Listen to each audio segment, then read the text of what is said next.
docs, docs, chat, doc. Am I going to have to wear my headphones? Can I make it bigger? Will it actually make it bigger? Do I have to wear my glasses?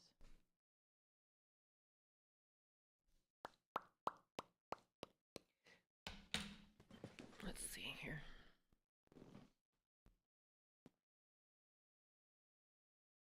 Where'd my puppy go?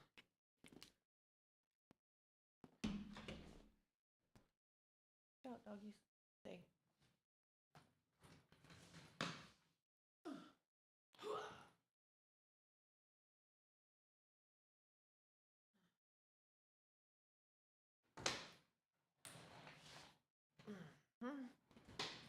Mm-hmm, mm-hmm, mm-hmm.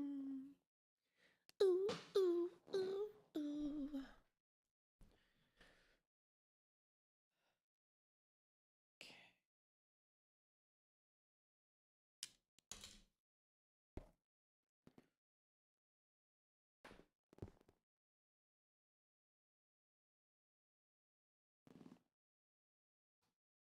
Hi, kitty. You want to come up? Come here. Kitty, kitty, kitty. Come here, kitty, kitty, kitty.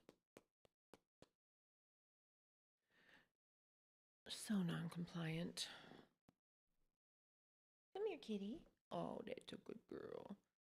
You want to see what we're doing, huh? Oh, that's a good girl. Don't be jealous, Shadow. You're a good boy, and you're a good girl. Kitty? No, you can't go in there. Mark, good morning. I set up my mic today. Can you hear me okay? How does that sound to you?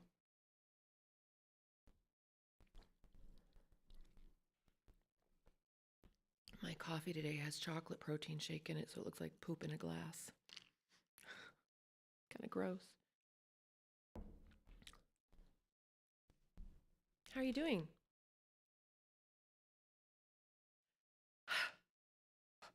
How's that audio sound to you? Does it sound okay? Does it sound clicky or poppy or weird in any way?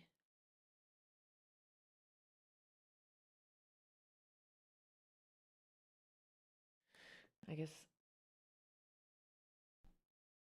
Oh, ay, ay, ay. PTSD like from life or a specific event? Because there's a new thing. I don't know if it's new, it's just a new terminology. CPTSD, which is complex. Oh, good. Which is complex PTSD. Kitty, come here. My kitty's on the desk. If she's making noise, you might be able to hear it.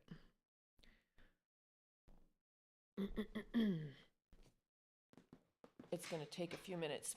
Oh, look, I just got shorter. It's going to take a few minutes before people start piling onto the chat as usual. Good morning, Jonathan. How are you, darling? So Mark, as far as like moderating goes,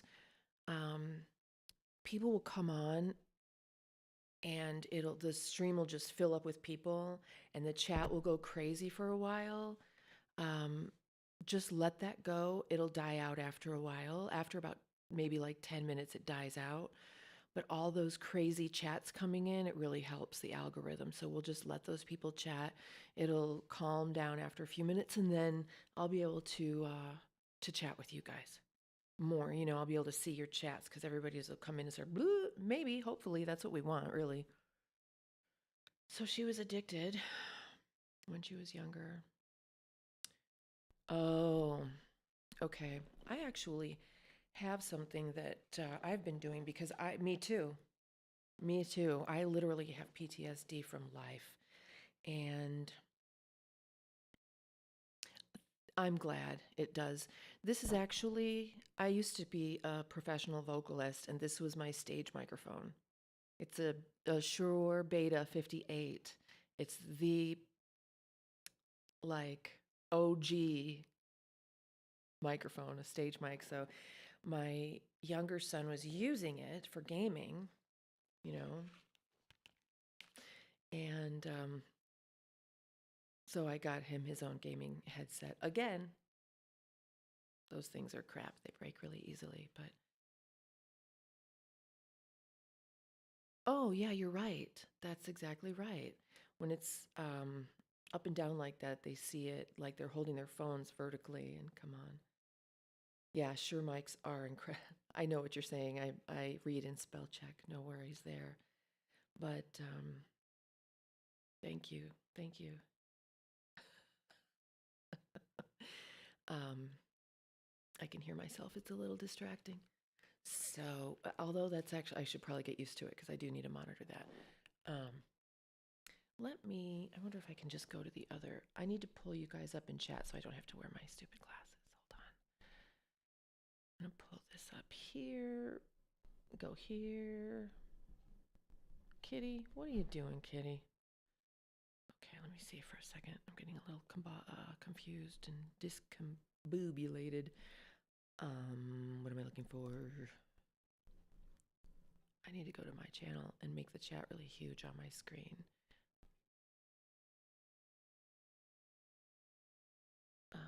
View your channel and live.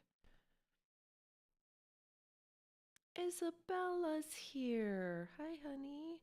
Oh, I need to mute that. Hold on, let me mute this and blow up the chat. Boom, boom, boom, boom. Come on, why is it that boom? It's not doing it. Ooh, ooh, there we go. There we go, there we go, there we go. I was on another chat yesterday. I told you about it and showed you the feeling wheel, and I wanted to share that today because I was like, that's amazing. Amazing. So there, I've got that. Doing it like I have it set up right now. It's like I've got this control booth and I've got all these windows and different things that I have to do. So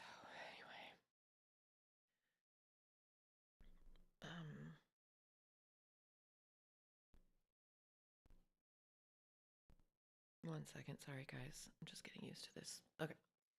So I thought this would help. Okay, first of all, Mark, there are meditations for vagus nerve reset. That's what she needs to do. We get stuck in fight or flight mode, and our vagus nerve is the nerve that sends information from our body to our brain to let us know if we should be in fight or flight. And then that sometimes doesn't shut off. If you're in chronic fight or flight, it just stays on. The vagus nerve reset is physical things you do to reset that vagus nerve. And I was doing these meditations at night before bed, and it's like there's vagus nerve resets that you go to bed with, and you just let it run. So the first little bit is a guided meditation where you're doing certain things, and then you just fall asleep to it and let it continue in your mind. You don't have to think about it. It's going in subliminally. Some of the things are, okay, yes, take me with you. Some of those things are like this.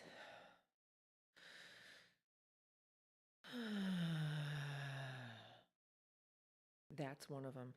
Doing that a bunch of times. That tells your vagus nerve that you're ready to rest and digest. Fight or flight versus rest and digest.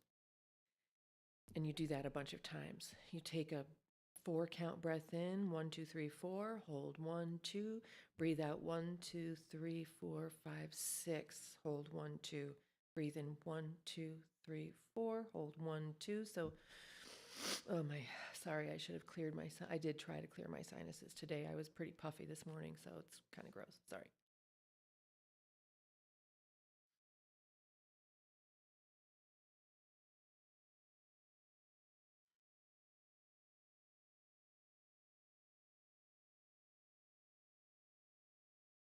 So it's a 4 count inhale, hold 2, 6 count exhale, hold 2.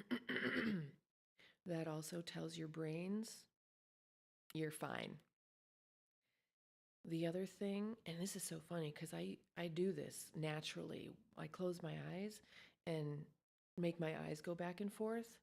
But she's like, with your eyes open, look back and forth like this a bunch of times.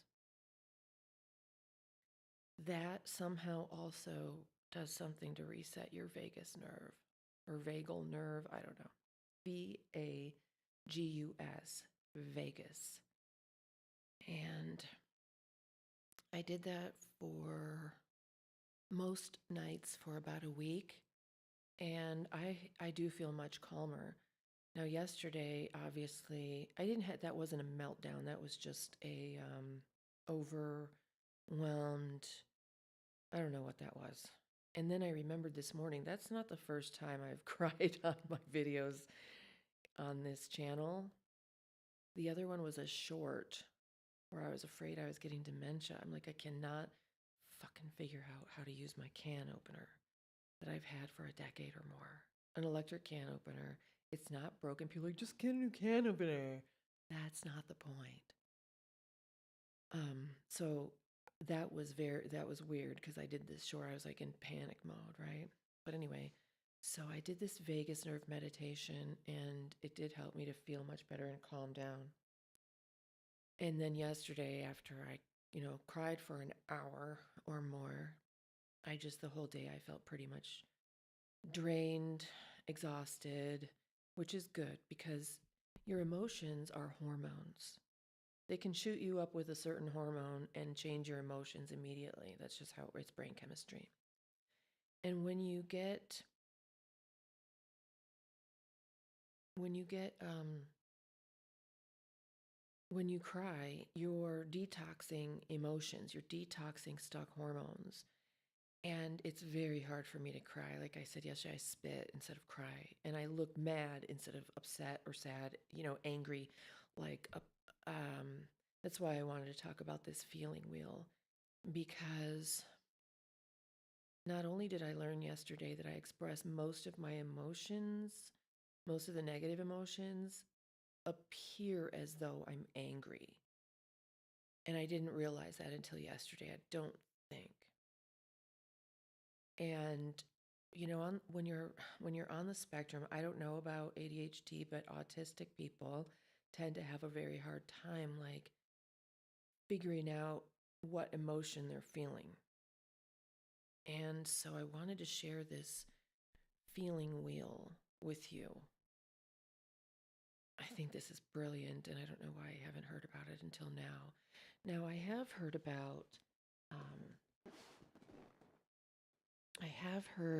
about the feeling tone scale. This lumbar thing. Maybe I'm not sitting up all the way. There we go. The emotional tone scale is also very, very interesting. Let me pull that up as well. So take a look at this feeling wheel. And I'm going to try to find another thing. Tone scale, feeling tone scale.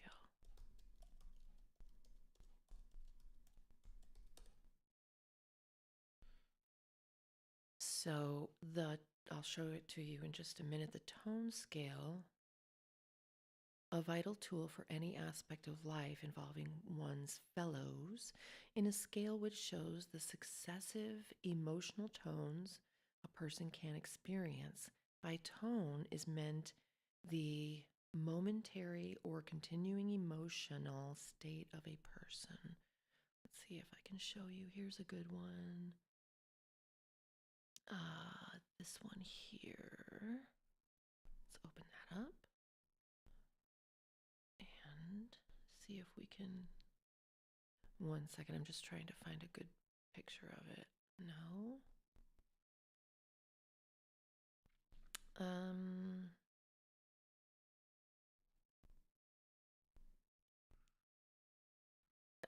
There's the pain scale. When you go to the hospital and they're like, how much pain are you in? 11. Maybe this one? Here we go. Okay, let me find this in. Oops, oops, oops, oops, oops, oops, oops, oops, oops, oops. This is why it's good to have a producer. Let me read your comments here.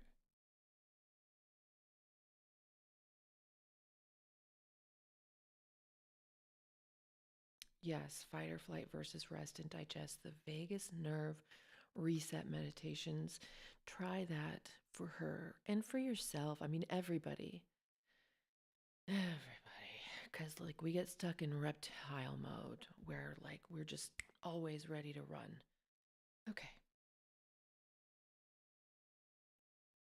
Yeah, I don't ever want to come on and look like I'm trying to be pathetic for sympathy or money or anything like that. Like I was saying last night, there's this girl that I've seen, and she goes on for the past 3 years. All she does is goes on and cries and talks about how she's so depressed. And like, I get it. I'm really, really sorry, but there's so many people trying to offer her help of any kind. I don't know. It's like, I feel for her, but I can't engage with that. It seems like a little codependent for me. Um, and I just don't want to come across that way. I'm not that way. But like, I felt so supported yesterday, you guys just don't even know. I think that's part of the reason why I don't let it out, because I don't feel supported. And maybe that's because when I express sadness or fear, it comes out as anger. My face looks funny, the whole thing.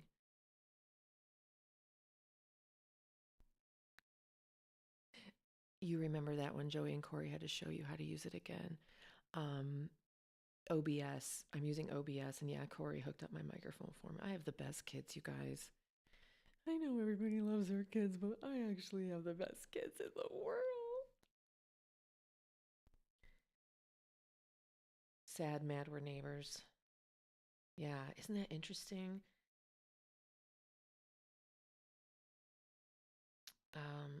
Causes hiccups. That's interesting. I do not know about that. Okay, let me show you. Let me see if I can find this. So we're looking for the feeling tone scale. Now, let's take a look at this one and not that one. No, that's not what I wanted, is it?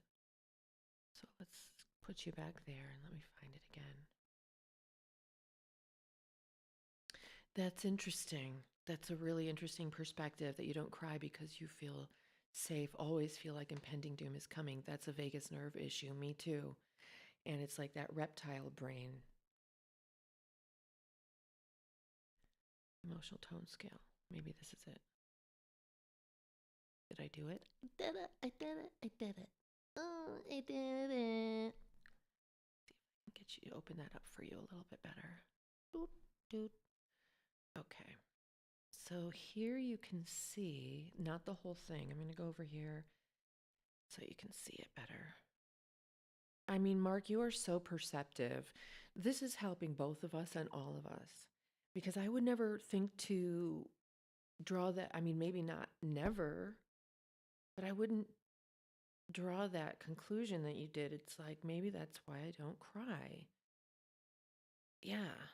And maybe, like, I always thought it was really weird. Like,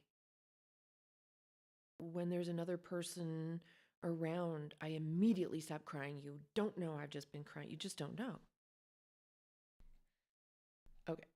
So here's the tone scale.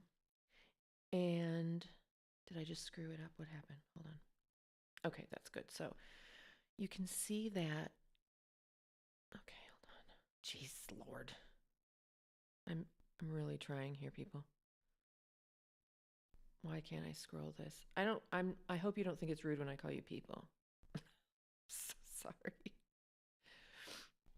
Is this the whole tone scale? And can we see the whole tone scale? I guess that's pretty much it. So,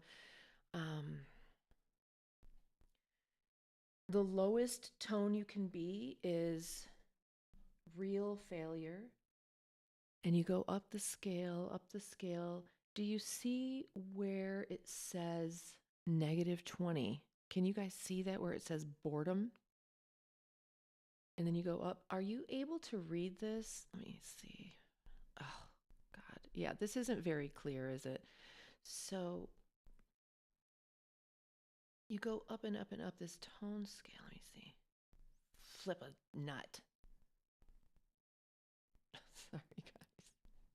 So that's the tone scale. And basically, um, if you can get to a state of boredom, like if you're feeling like you want to literally die and just give up, try to get to a place of boredom because at least it's higher. Now, I don't really know how to use this tone scale or do anything with it. All I know is that um, if someone's fucking with you, like if someone really wants to engage you in an argument and you appear bored, it totally takes the energy away from their argument. Isn't that funny? Like, um,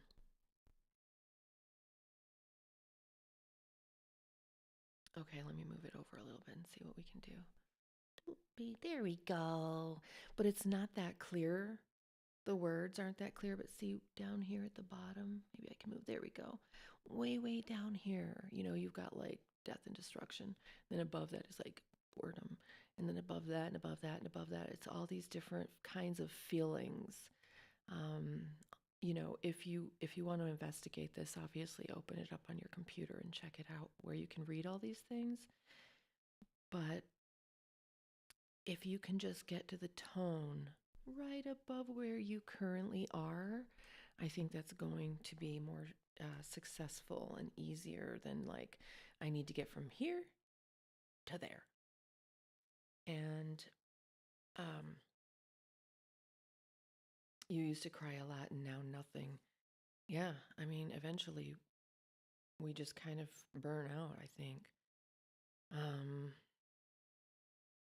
but I think that's really interesting. So the PTSD, the vagus nerve, not crying seems connected. I definitely agree with that. The other reason why I might have been very emotional yesterday is because I forget to take my pain meds. I'm not on opioids, but like Aleve and stuff like that. So I've been using my Theracane a lot, and so my shoulders are feeling much better. So now I just basically have low level pain all the time that I'm so used to that it doesn't always register with me that I'm feeling it. And then I forget to take an Aleve, an Advil, and that can also obviously impact my emotions. I think I really just needed to get it out. I do feel supported. I thank you guys so much.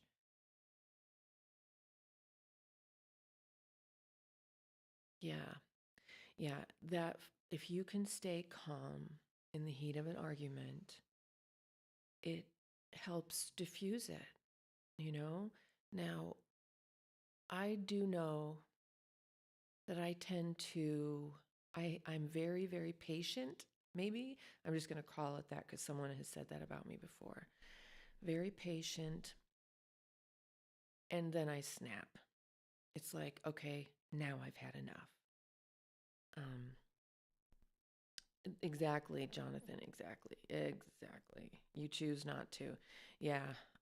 I, when I was really suffering with PMDD, I would say, you know, I, I would warn people like I am about to lose it. But I've gotten much better at just controlling my environment so I don't have issues like that. But yeah, it's like there's no escalation. It's like I'm calm beyond reason and then it's over and then it's boom. And I don't want to do that. Nobody wants to do that. And that's why I had to basically divorce my friends, the people who had chosen me, and look and see like a lot of them were just fucking predators. And and it's my own fault too because I always want to help people. I always want to um team up. I love teaming up, but you can't team up with users. You have to team up with other teamers. Yeah, yeah. Um, So now I have I'm very isolated and I'm very much happier that way. Let me get rid of that and go back to our chat. There we go. Now I can see our chat without glasses. So I wanted to share that feeling wheel with you guys, and it's just um, good. I'm really glad this does help. It helps us all, you know. And am I still, can you still see me? Yeah, you can. Okay. Um, and in real life, how would we ever meet each other? Yes, I do.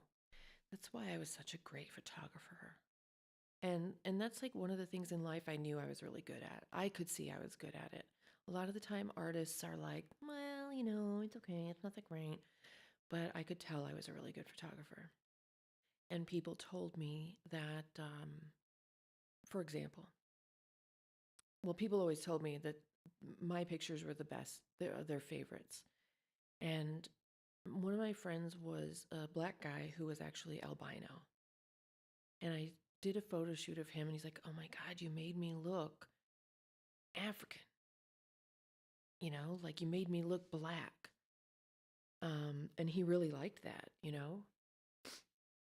I think I see the beauty in everybody. I think I see what they wish other people saw, you know? And so, yeah, I attributed a lot of positive qualities to people that they did not actually either possess or express. Maybe they possessed them, but they didn't express them. I don't know. But a lot of the people just chose me, and they were, I'm going to say, antisocial personality types, possibly, you know, and there's a lot of people out there like that. I mean, 10% of the population is either socio or psychopathic. That's a lot of people. It's a lot of people, guys. Yeah, great photographers. So I love taking pictures of people in nature. It's just like Isabella goes out in nature. If you guys haven't joined, haven't subscribed, she's got a fantastic page. She does really, really cool videos in nature. And Isabella, I come to your videos not just because I love you, but I love being in nature with you. It's like I don't have anything like that around here. And that really helps me too. It's cathartic. Yeah, it really did because, he's just white, white, white, white and blind. He's like legally blind where he's got to like look at something really super close, and just an amazing human being. Love that guy. Call him Angel Baby. Um yeah, photography was great, but then like everybody bought a digital camera and became a photographer. So it's like whatever. Oh, my uncle's a photographer. Sure he is. I'm fourth generation professional photographer. It's just in my genetics. And I'm an artist. I can draw what I see too. If I didn't have a camera, just draw it. I just have used to. Probably if I lived in nature and had a peaceful life. It's not that I don't have a peaceful life. If I wasn't worried about money all the time, I probably would still be doing a lot of artwork. Um, but I have a need to share what I see. So either I take a picture of it or draw it or paint it or something like that. Oh, that's so nice. Oh, that's so nice. We should do a Zoom call sometime. It would be so nice to see y'all's faces.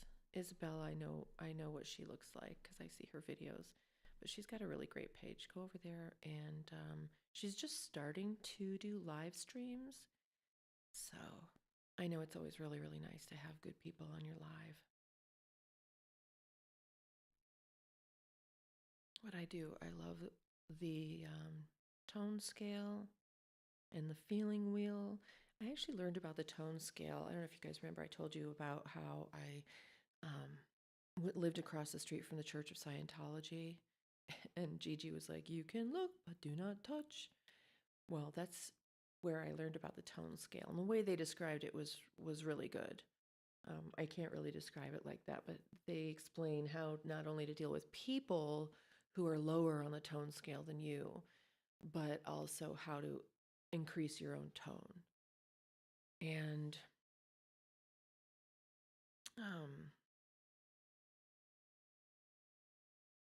sorry, I got distracted because my back really hurts. I did take some Aleve this morning. I did. I did my coffee, my protein shake. I've got a tea right here. I tried to be completely prepared so I could just sit down and relax, but I guess that hasn't kicked in yet.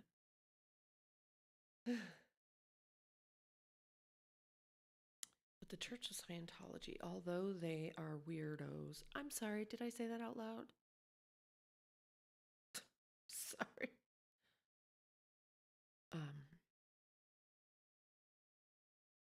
They do have some really great teachings, and just don't pledge allegiance to them. But they have some amazing coursework. Amazing coursework. Probably a lot of it is available online.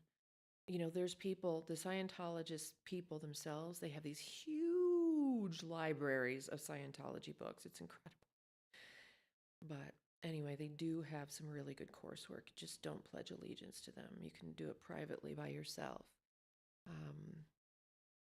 And if you know about L. Ron Hubbard, he was deeply involved with other people. I don't know. Whatever. It doesn't matter. Fuck that guy. Sorry. Now, wait a minute. Hold on, you guys. I'm sorry. I'm not seeing your chat over here. Maybe I need to refresh this page. There we go. Yeah, definitely. That's what they mean by raising your vibration. Absolutely. It's the tone scale. Yes. And you can also help, you've heard of, sorry for smacking my tongue, the like Tibetan singing bowls and things like that. That's, what do they call that these days? Sound therapy.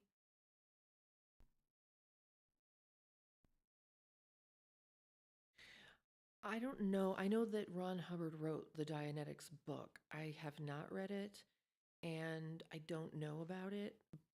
Maybe that's the same thing. Maybe that's what we're talking about. Therapy with extra steps. I don't know. But they do have some good coursework. Dianetics, I know that was a really popular book for a while.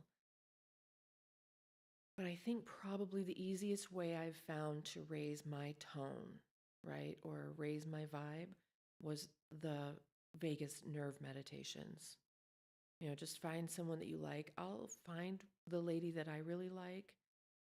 You do have to be careful because some people that do these guided meditations, okay, they do affirmations. If you know anything about affirmations and you're trying to relax and release and let your mind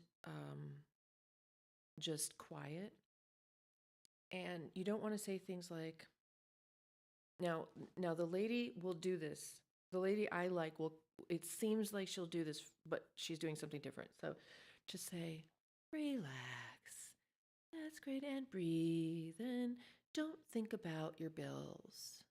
Don't think about, this or that. Don't think about work. Don't release all the stress and anxiety of your job. Now you just reminded me about it. Thanks a lot. Now, the lady that I listen to, she will say something like that on purpose, but it's very different.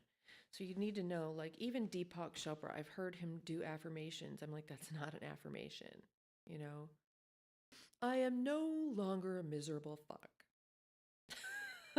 It's not an affirmation. But when it comes to affirmations, they say just fake it till you make it. Just tell yourself, yeah, self-hypnosis, exactly. Like your brain is really gullible. So if you can fool your brain, right? But in one of these live chats I was on, she's like, an affirmation isn't going to help you if you don't believe it. So you have to make your affirmations believable. And I remembered something I learned years ago and it made a lot of sense. It's like, it's just like the tone scale. Go up one little baby tone. That's believable. trying to jump from misery to happiness, you don't believe that, and it's never going to happen. I am a millionaire. I am a millionaire. I am a millionaire. Well, how about, a baby step? What you think you become. If you believe it, though, that's, I think, a really, really valid point that she brought up. So, what I learned years ago that helps me is today, like, I am becoming more and more independent every day. That's believable. I take baby steps every day towards being more independent. I'm feeling more independent every day, because that's like my thing as an autistic person. And I want to say, as a woman, not all women are cut out to go out and be career women. I am 100% not. I am absolutely not a career woman. It's just not in my DNA. So, um, but I do know that when you have a vibration emitting from your heart, because that's where your pulse sends out your vibration and your tone. Also, your breath, I've heard, also resonates your specific tone somehow.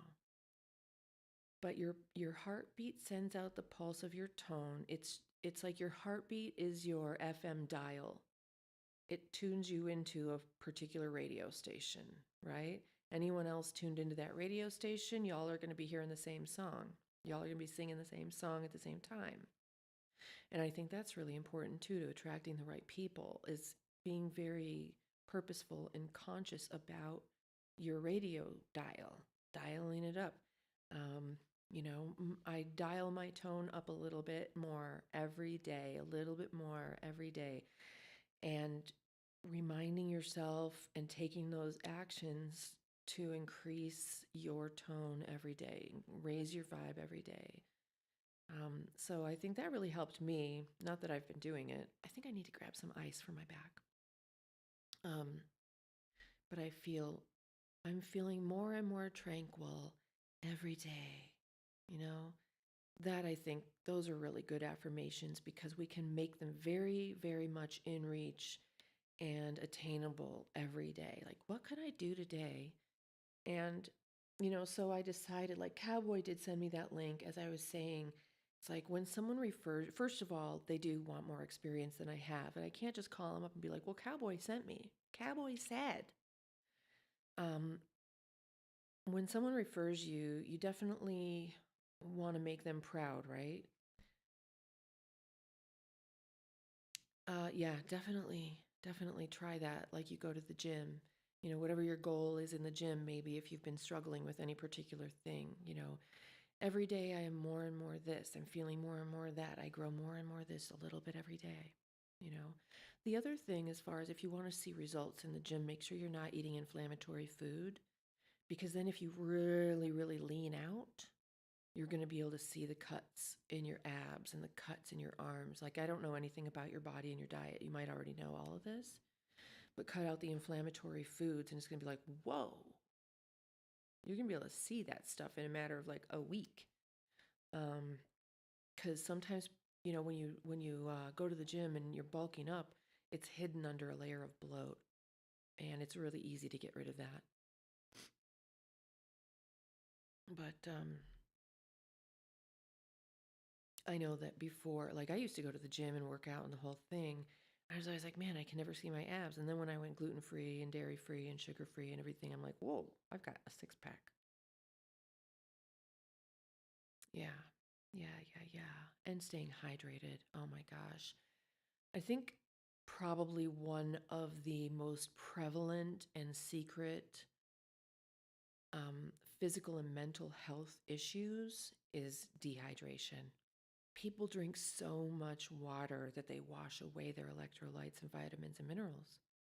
You've got to drink, you have to have electrolytes.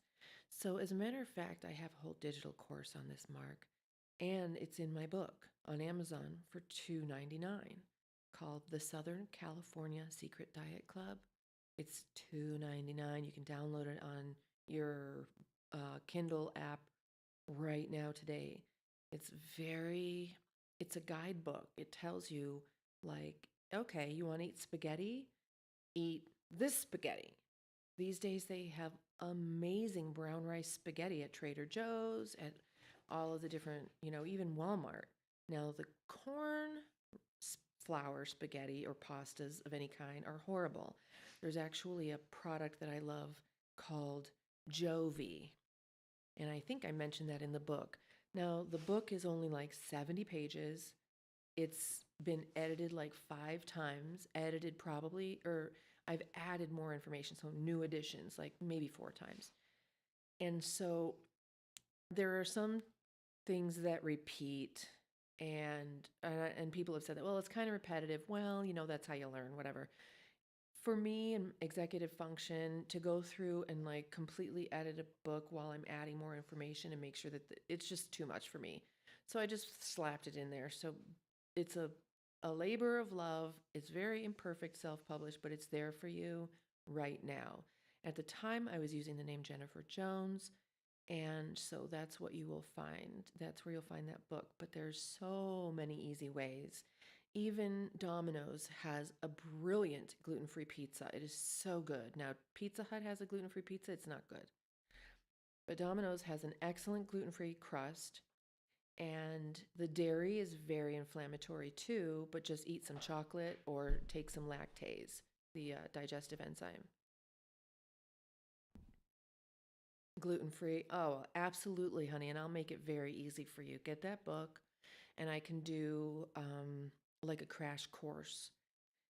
Okay, so let's take a look at, like, list one of your favorite foods that you love, and I'll tell you how to make it gluten and dairy free. Now, if you can cut out sugar, you'll drop an instant 10 pounds, I think. Sugar is everywhere, and we drink a ton of it, and it's extremely inflammatory, not just for your body, but it causes all kinds of health problems. And it's extremely addictive. So, let me grab my ice pack real quick, guys. Hold on. Make sure there's not a dog behind me. Oh, all my fur babies are around me. Be right back.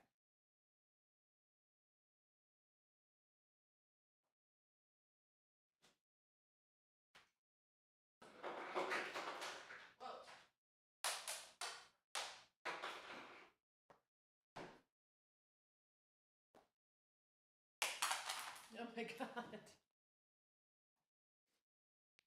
Oh, sorry, I'm dropping ice everywhere. Let's see.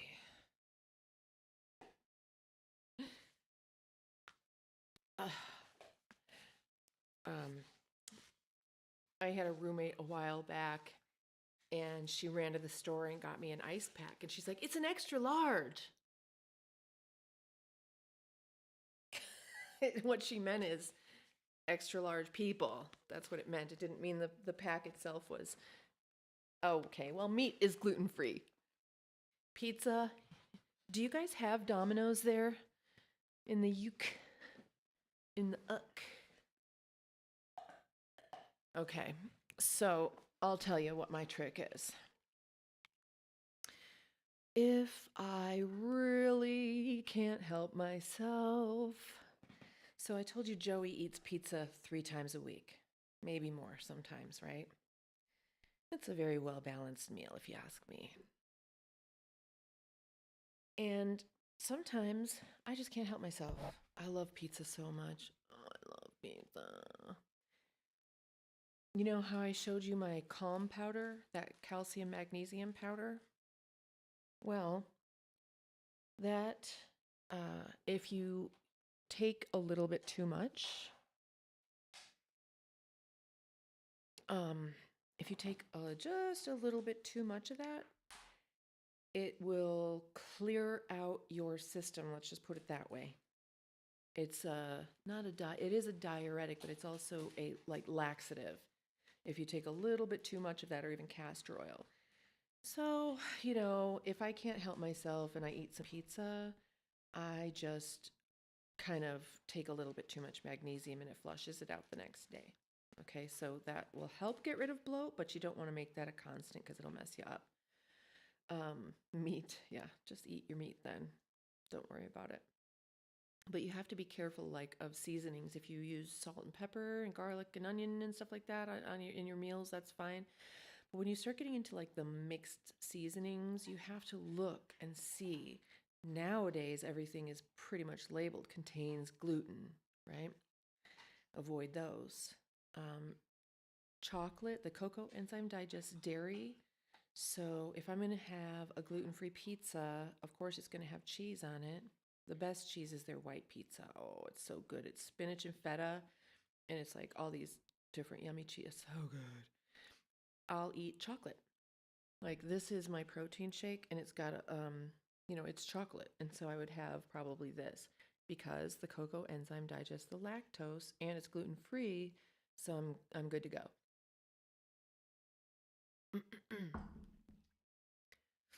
Yeah, don't feel guilty. Just understand how to handle it, how to flush it out of your system. And you know how you bloat when you eat certain things? That's because your body doesn't recognize it and doesn't have an enzyme. It's like, what the f- is this? And it draws in your extravascular fluid into your gut, right? Because your gut goes poof and it flushes it out like a toilet. But if you do it over and over and over, your body can't keep up and it just stops doing that. Your body's going to try its best to maintain homeostasis. And then after a while, it just can't do it anymore. Cocoa, that's interesting. Yeah, great antioxidant.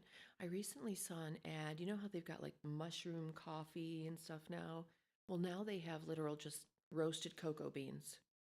I'm like, what? Yes, please. I want some roasted cocoa beans. That sounds amazing. But that helps so, so much. Tacos. Let's talk about tacos. Do you guys love tacos? I love tacos. I actually made tacos last night. My kids didn't even eat them. They were so good. Um, Corn tortillas and manchego cheese, which is made of sheep. So if you make your own tacos, which is so easy to do, you can literally just take ground beef, fry it up in a pan, salt and pepper, dump some salsa over the top of it, bunch of cumin, and there you got tacos. Yeah, I love tacos. And then I just grate up my manchego cheese. I use corn tortillas and just leave it at that. And there you go. Now, lots of people eat their tacos on flour tortillas, like soft tacos, burritos. Don't eat flour tortillas. That's gluten. Corn, corn tortillas. If there's anything else you love to eat, like what I found out about people and men especially is men and people, but mostly men, tend to eat like the same four things over and over and over and over and over.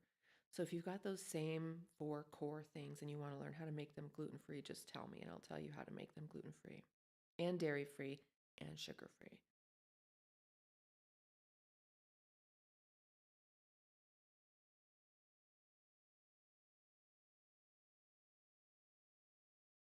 I wish Lady Phoenix was on right now because she knows the terms. Let me find out and ask her to come on right now. She's just brilliant. And I kind of yelled at her yesterday on the live for calling me. I hope that she didn't see that. Remember, I was like, Lady Phoenix is calling me. I'm on a live. Oh. They are yummy AF. A taco salad, you know? Go get yourself whatever. I like arugula myself. So I'll make a taco salad with arugula, crumble up the tortilla chips on top of it. I really love Olive Garden dressing. I buy that at Sam's Club. Even though it has a little bit of cheese in it, so I'll have chocolate protein shake, or even just a little bit.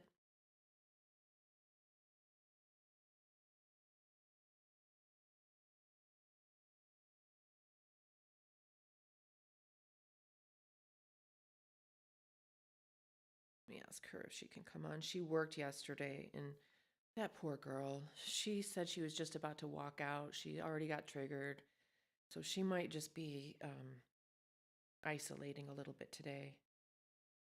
But she's like me. She gets motivated by helping people. I really love helping people, and that's why I wrote my book. I wrote my book in 2004. I started trying to go gluten-free in 1999, and it was just so hard. And there was nothing labeled. No one had even heard of gluten. Glue, glue, it's sticky. Oh, good. I'm glad. I'm glad. Let's see if she pops up. Oops, sorry. Stop. Ooh, this is Springs. What else? So that's pasta. Like Italian food is really, really hard to eat. Mexican food, easy because there's the corn option and the manchego cheese option, but it's the pasta part that makes it hard with Italian food. Hamburger helper and blue cheese. Okay, so hamburger helper. Do you like hamburger helper? Do you like blue cheese? You don't. You're saying you don't. Okay. A black and blue burger. Oh, those are so good though. A burger with blue cheese on it. I didn't used to like blue cheese either. And then I had a black and blue burger. I'm like, this is the most amazing thing I've ever had in my life. Okay. You know, it sucks because the last comment in chat, like yours right now, is the one at the bottom. Part of it's covered up by the heart thing. This part, this thing right here. So I can't, oh, no fly zone for you. Okay, it covers up the word fly. Now I went to some chats and it said it didn't have this here in other people's, not everybody's chat. I don't really want to get rid of it, but it's kind of in the way.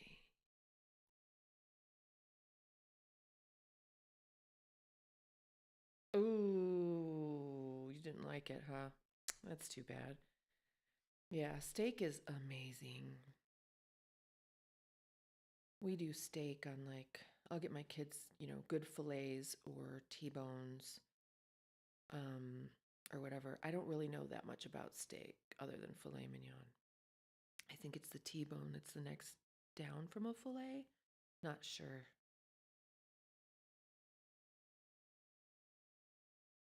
Okay.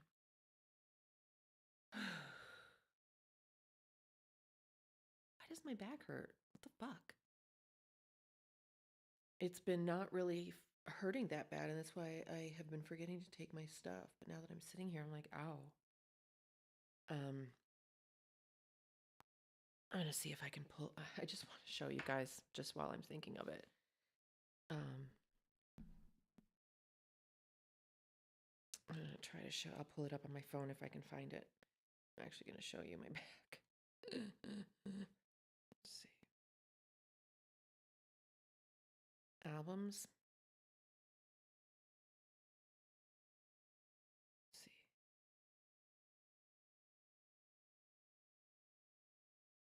Do you guys get muscle spasms or cramps or anything? That's a lack of magnesium a lot of the time.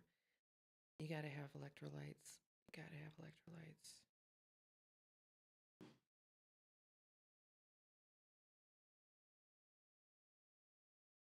Sorry, let me just find this for you guys. Jonathan, do you know your blood type, honey? You might not be supposed to eat a bunch of meat. Here we go. Here's my back. I don't know if you guys are going to be able to see this. Let me see.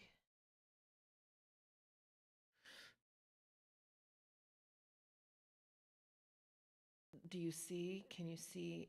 Hold on, let me block this. Oh, shit. Sorry. Can you see right there how the spine doesn't align? Oh my God, I'm a dork.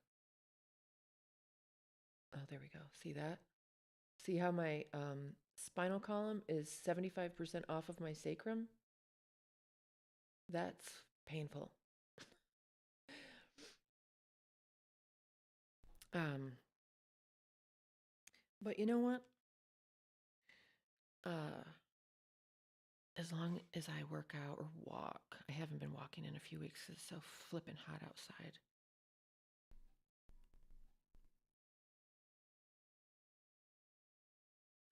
So, Jonathan, you don't know your blood type?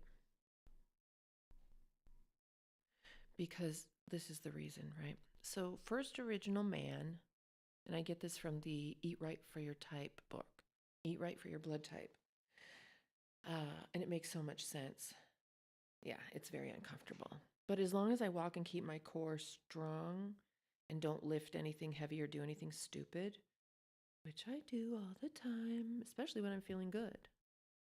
But, I could, that's why one side of me is 5'5" and the other side is 5'7", I think, or maybe that's, I don't know. Maybe that's why it's like that in the first place. I have no idea.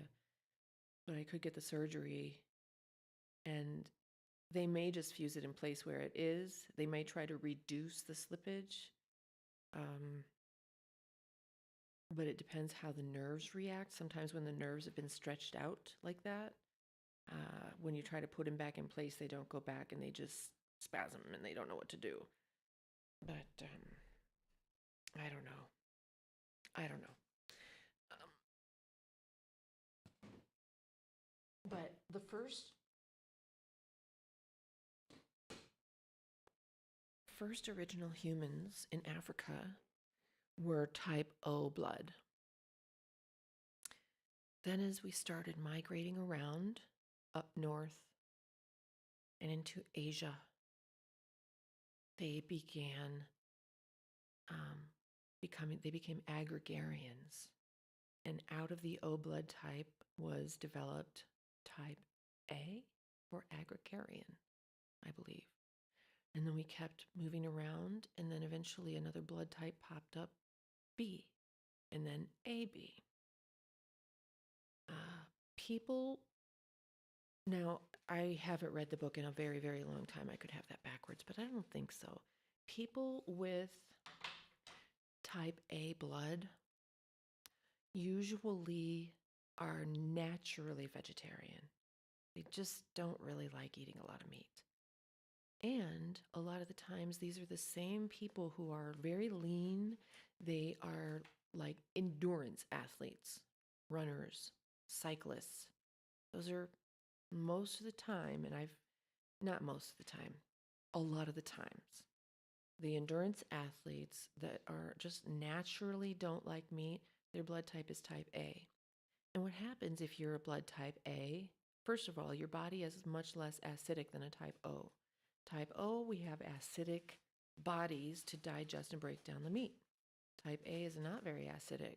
So when they eat meat, it doesn't really digest well, and it can, in the folds of your intestines, it can sit in there and rot and cause colon cancer.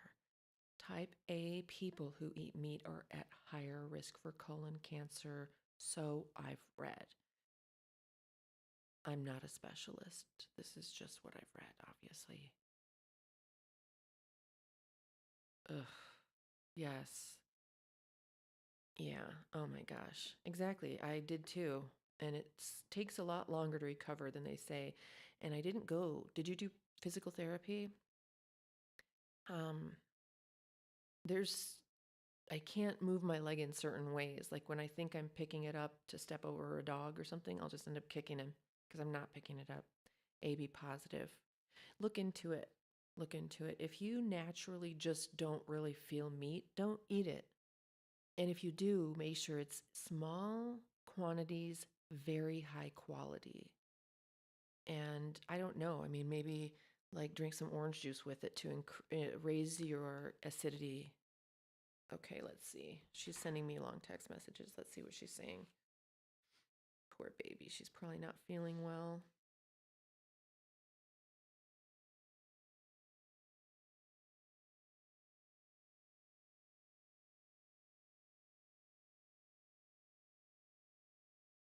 Her mom wants to give her something. What? What is it? Oh my God.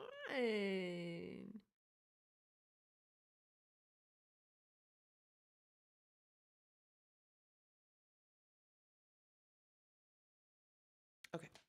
Let's remember what we wanted to ask her, though. It was about It was about not being able to recognize your own body feelings.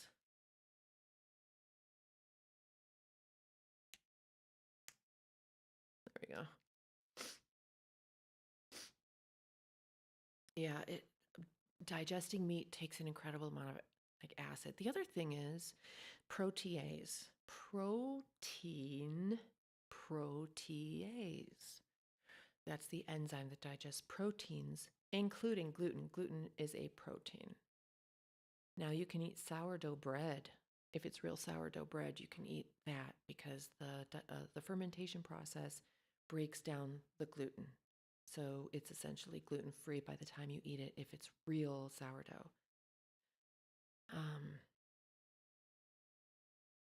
That was such a great thing for me to learn because I love bread.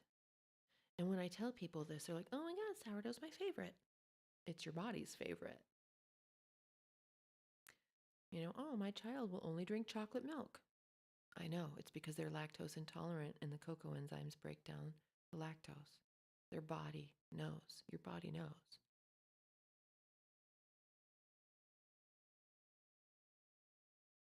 Hiking, yeah. Oh my gosh, yes. God, I miss hiking. Yeah, I can walk. I did learn though that I'm like barely picking up my leg that was broken because there's one part in the sidewalk here where there's about a gap like this between one and the other. And I walked by there twice and stubbed my toe on it, and it really hurt my knee where I had my surgery. I've got a bunch of titanium. And I'm like, how in the world? I mean, I must have taken the exact same amount of steps to get to that place to do the exact same thing in the same way. And now I won't even go down that sidewalk that direction. I'll go the other direction. Yeah. Yes. Okay, so here's the thing. And this is what Mark was saying. Like, I can't tell what my body is saying. Same with me. Like, I won't feel very good or I'll be cranky. Let's say I'll just be cranky or emotional. I won't even recognize the fact that I'm in pain. Have you ever been around an animal who's in pain? They're fucking cranky. You better not touch them. Don't go near them, right? That's how I used to get. I'm not in anywhere near the pain I used to be. Oh my God, it used to be fucking horrible. I know I'm cursing a lot today. Sorry. Bleep, bleep, bleep, bleep.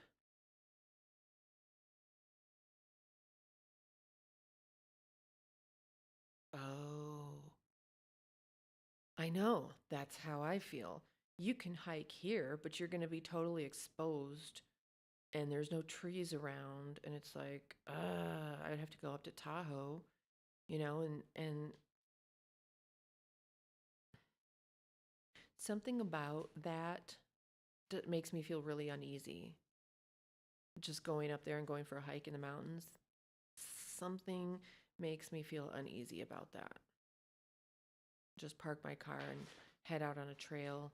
Yeah, I know, 0 trees. That's awful. How long have you been in Vegas?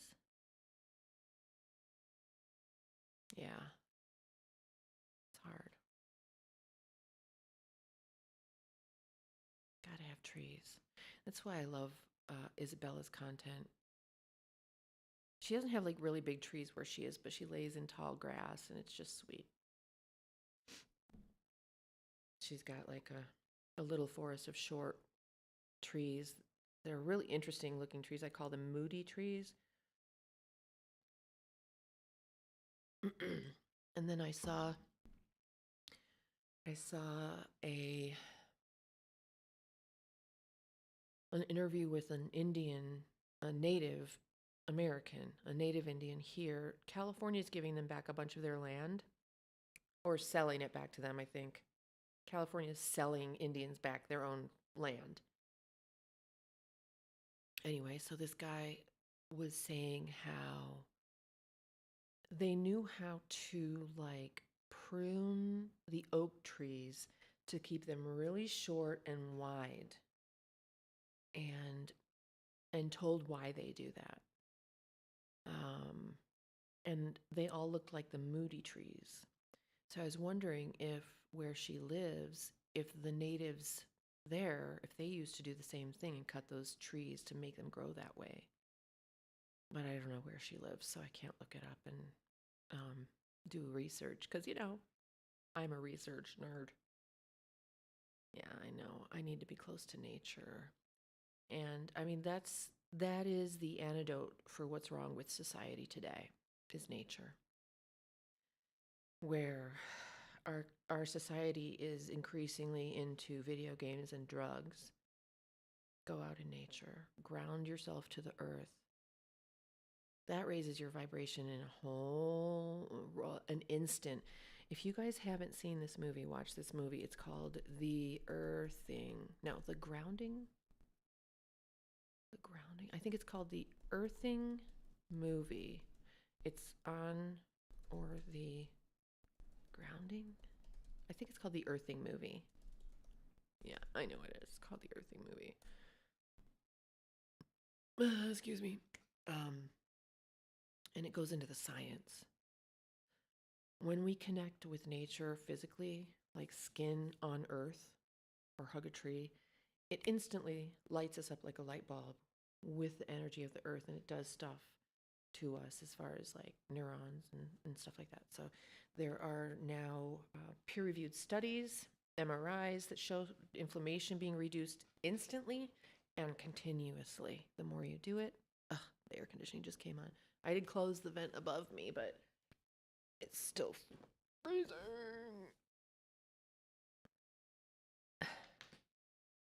Nature? Explain. Nature? Explain. Like, neato. Oh, interesting. That does make sense. So local honey is supposed to help with allergies, but yeah, after your body has a chance to acclimate to everything that's going on, it should calm all of that down. It's fascinating, how the body works. And it works. We are the technology. Our brain is a quantum computer, and our body is like, our body connected to the earth is our port being plugged in, right? So it's like those little USB plugs. We're a USB plug with a quantum computer in it, but it has to be plugged into the mainframe. The mainframe's the earth. Plug yourself into the mainframe as often as you can to run your technology, to run your quantum computer. You have a specific program that is yours and yours alone. You're the only one who can run the program that you have. You can't try to be someone else running someone else's program. It just doesn't work. You'll feel like you're not being authentic to yourself. And that's kind of where we're all stuck. We're all suffering because we're not expressing the program we're supposed to be running. Plug yourself into the quantum earth with your quantum brains, and nature is neat. Okay, that's what I thought. So you're not allergic to the dogs anymore? So that to me says that somehow you overcame like an autoimmune. Because those kind of allergic reactions are autoimmune issues where your body reacts to something that's not, it attacks something that's not a threat. So you must have done something. Now, hydration. The more hydrated you are, the less you're going to feel symptoms of autoimmune, like allergy stuff like that. The more hydrated you are. The more hydrated you are, the less allergic you're going to be. Does that make sense? Did you start hydrating more? And let's talk about Red Bull. Blueberry Red Bull is incredible. Just saying. I don't drink a lot of it, but man alive, that stuff is good. If I was a drinker, I would probably drink vodka and Red Bull. Although that sounds horrible. That's probably what I would drink. Although I do love a Belvedere martini. It just makes me feel like garbage. There's a a really upscale neighborhood bar. Not, it's a restaurant with a bar in it, and that's where the locals go. And I thought, I could go there and meet some people. It's not a bad place to meet people because adults go during happy hour and have their snacks and drinks, and then they go home. And a lot of times they're fantastic people. I'm just not a drinker, so it's a little odd for me. But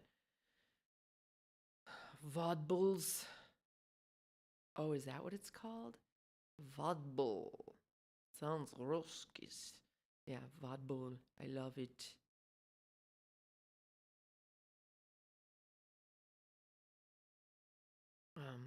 And I did meet at the dog park here in our little community. We have a private dog park. And I met a lady over there, and I'm like, she was talking about work, and I'm like, where do you work? And she's like, oh, I work at the. It's like, you know what? I've seen you there because I've been only like maybe once or maybe 3 times I've been in there. But kind of the way it's set up, it's like you can tell the regulars have their assigned seats. So you don't want to go in there and sit in someone's assigned seat, right? And it's just the setup is kind of lacking in feng shui. Like I walk in there and somehow it just the energy, the flow, it just doesn't feel right. It's like a U-shaped bar that goes back against like a wall. It's not like you could walk around the whole bar. You go down to the end and you're at the wall. You walk around the bar and go to the other end, you're at a wall. And I don't know, something about that just feels wrong. The way I would feel most comfortable sitting at the end against the wall facing into the room instead of facing the wall at the end of the bar this way. So I don't know. I'm like particular like that.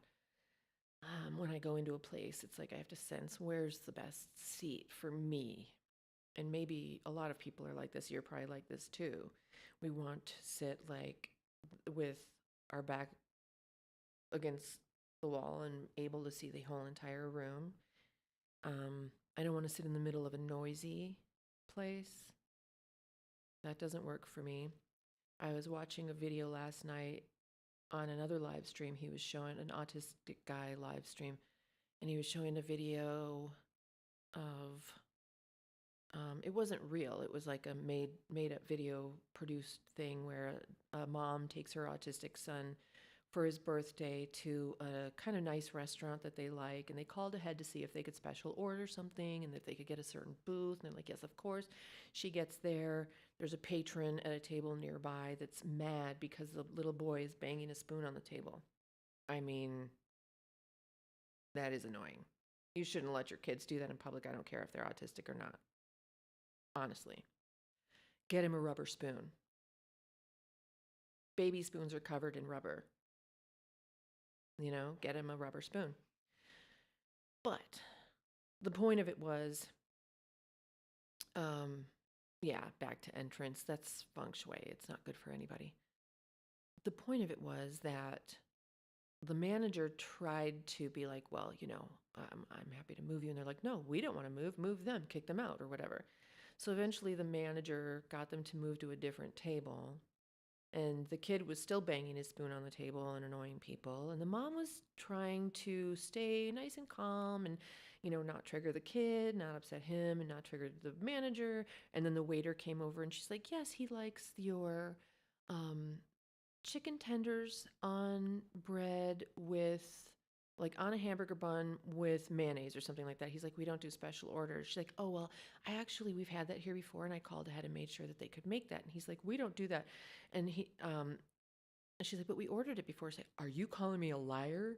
The waiter says that and then calls over the manager, and they both gang up on her.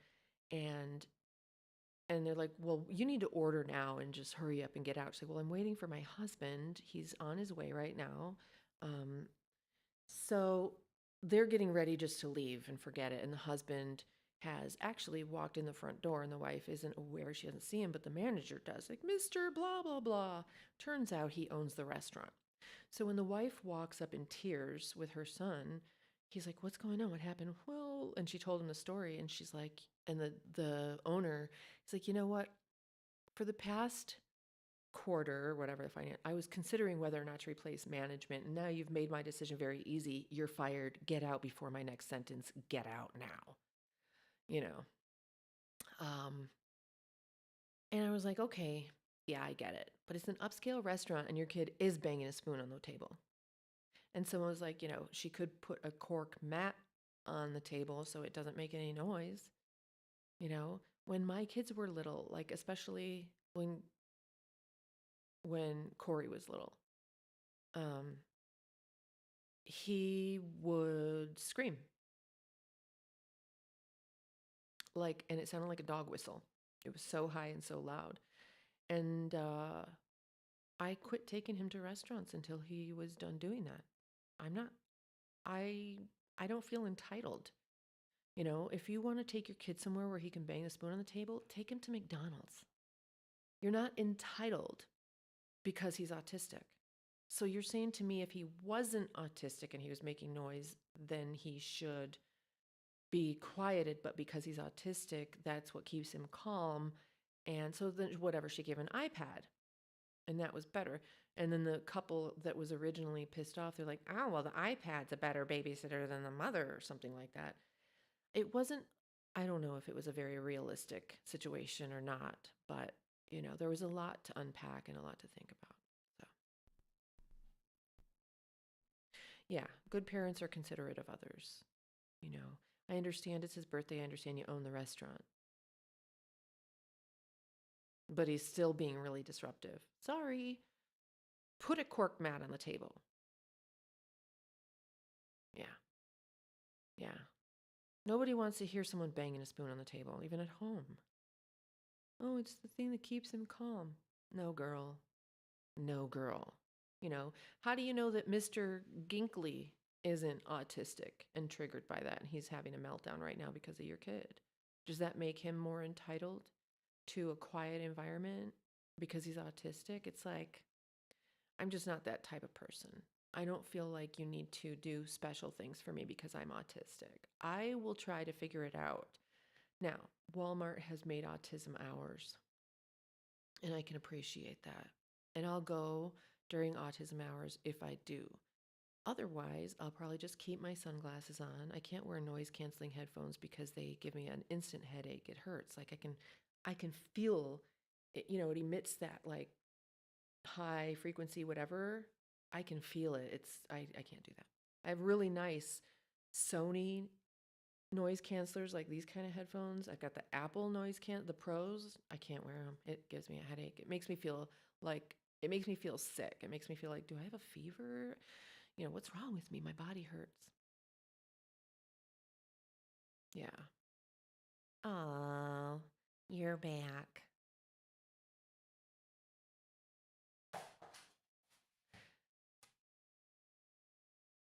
Yeah, so I think it's really important.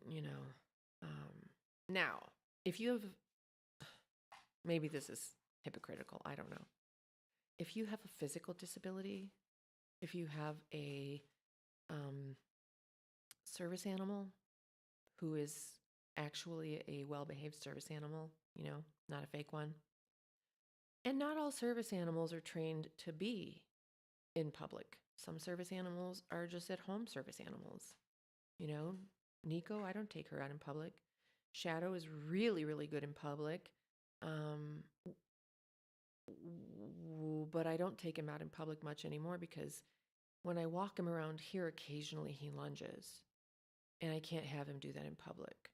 And he used to do that in public when he was a puppy, and a big puppy. I don't know if he would still do that now, but Buddy doesn't do that. But he sheds so much, I don't really want to take him in my car a lot. And I'm much better than I used to be, so I don't really need them that much. Anyway, regardless. A service animal. I know I saw this blind guy. He's legally blind. He can see like little pinholes. And he was barred from going into a restaurant by the manager.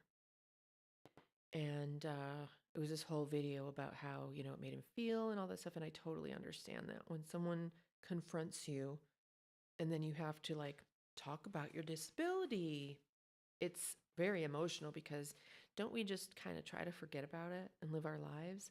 And then when you're faced with something like that, it's like the karate chop in the throat. I don't know where I was. It was in Cincinnati in one of their nice hotels. It wasn't like a Ritz-Carlton, but it was a really upscale, nice high-rise hotel. It was beautiful. And Joey wanted to go to the indoor pool, and I had Buddy with me. We were traveling, and we went to the indoor pool. Buddy's on a harness, and he's laying perfectly next to me. We're not going in the pool. And this family comes in, and they're all like making it known and being loud,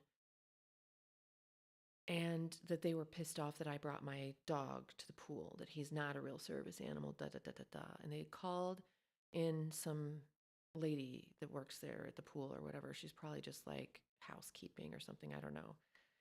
And she's standing over at the other end of the pool, and she's like, "Come here." Now I have a mobility service dog, and you're telling me to get up and walk to you? Go fuck yourself.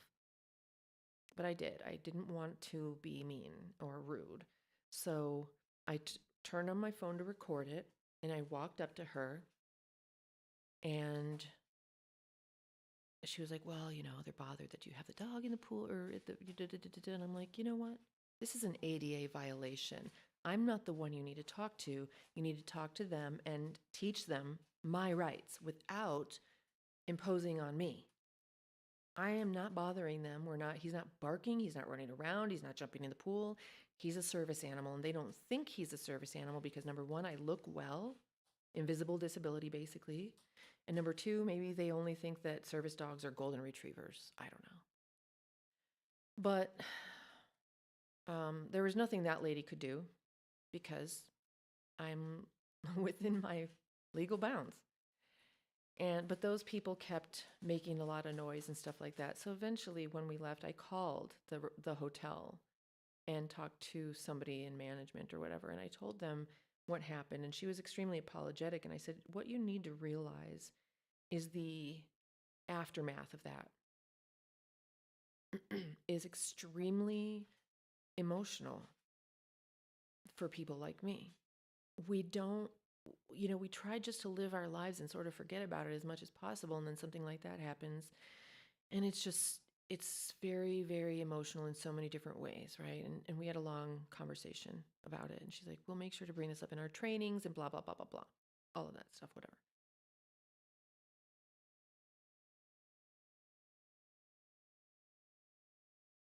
Oh my God, Caucasian Shepherds are cool.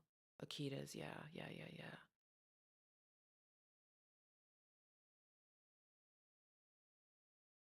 Yeah. Well, I was working with a group to train Shadow. He was trained with a group with professional trainers in a group of other people training handlers. And, we had to learn our rights and how to help educate others. But still, when you have to educate others, it's emotional. And it was the same thing with this blind guy. He's like, "Okay, this is a teaching moment," but it's still, um, I can't quite explain what the feeling is after something like that happens. It makes you feel like when you've been bullied. You know what it is? I know exactly what it is. It's social rejection. Social rejection is the most painful feeling for human beings. It registers in the exact same part of the brain as addiction to gambling or withdrawal from addiction to gambling, withdrawal from addiction to drugs, I think, from alcohol addiction. There's very specific things. And a knife stab wound. It registers in the very same place as social rejection. So the pain of a breakup, that is social rejection. The pain of being outcast, that's social rejection. And I think that's what it is. It's social rejection. Having to justify your belonging, your inclusion. And it's not like I'm forcing it or pushing it on anyone. I'm not forcing anybody to call me, Zim Zam Flamalam or anything like that. Like, "You didn't call me the right thing. Call me Zim Zam Flamalam." But I'm going about my business in a highly legal and ethical way. It does hit hard. Here's something that will blow your mind. So that part of the brain is the part of the brain that Tylenol acts on to relieve pain. Now, Tylenol is extremely dangerous in high doses. It can damage your liver. Thank you for the heart, whoever sent that. I wish it would show me who's sending those things. Tylenol is very damaging to your liver if you take so much. So hear me with that. If you are feeling that social rejection or withdrawal from gambling or a stab wound, mostly like a breakup or social rejection, take a Tylenol. You'll feel better right away. But breakups last, that feeling can last for quite a while, but I think the first month is the hardest. So if you can remember to take maybe a Tylenol once or twice a day, I don't know. I mean, read the thing and see how much is acceptable. But you take Tylenol; it'll help you through stuff like that. And gangster rap, bitches and hoes, that really helps too. To snap out of, you know, to snap out of it. Yeah, you were right. We didn't really get anybody on today but us, with the live being sideways instead of up and down. I mean, that's cool. I do want to get watch hours though. The video that we did the other day that was like 4 hours, I got over 53 watch hours for that. Because it would be nice to get to the first level of YouTube monetization, whatever, just as a goal.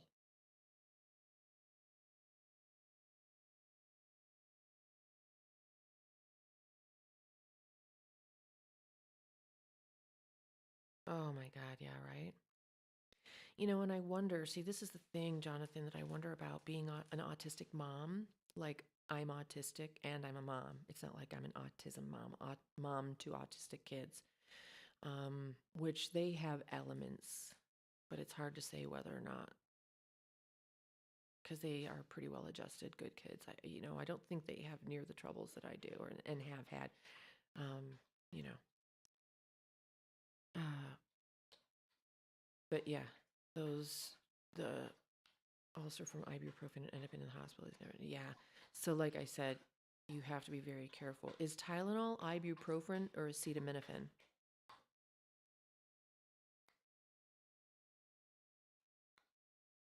Oh, yeah. Yeah, I know, right? Now, if I was able just to do like live stream marathon, I could get to the first level in like 20 days or a month. But whatever. And I know how I would do that. I mean, if I came on with my cleavage showing and just, giggled a lot and bounced around a lot, there's another live streamer and that's what she does. And she's hilarious too. I love her actually. She's probably on the spectrum and doesn't know it or something. I know she's probably neurodivergent.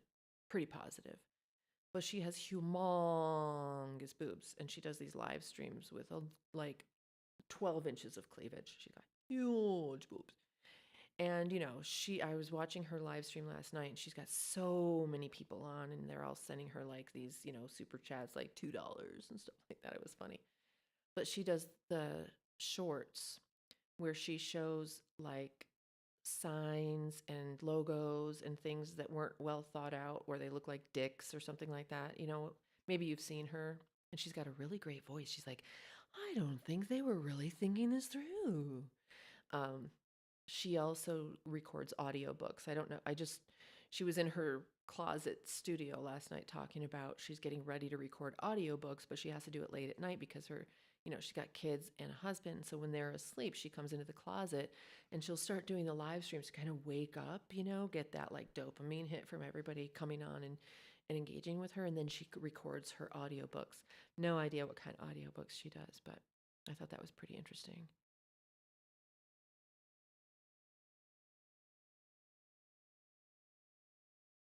Oh, that's very interesting. Reduces empathy. Huh. That's really interesting. Hmm. So, yeah.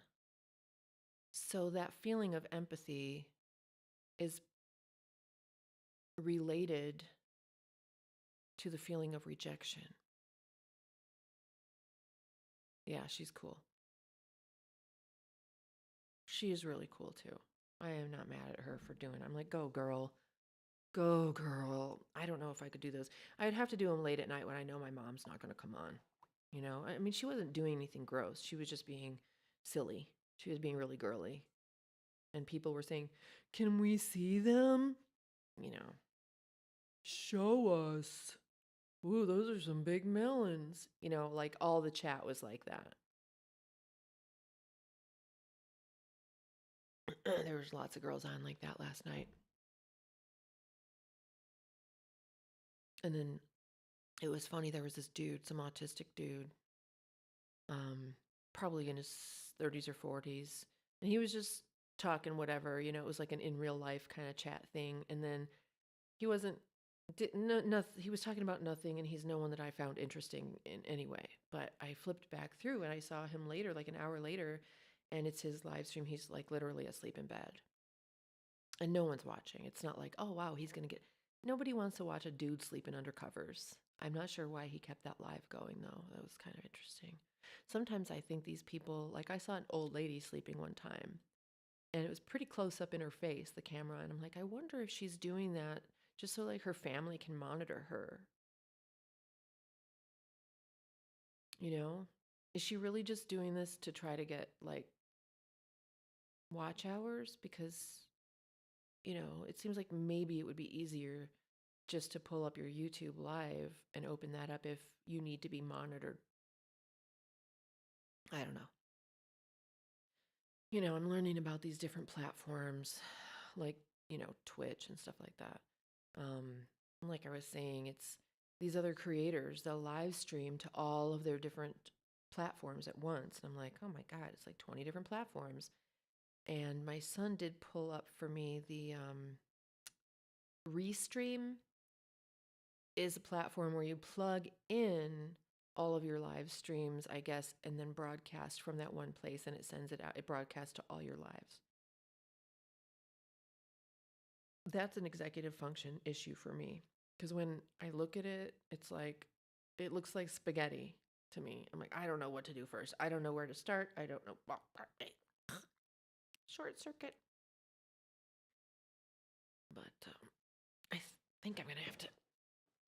I must have slept weird. I don't know. I think I slept in the same position like all night long.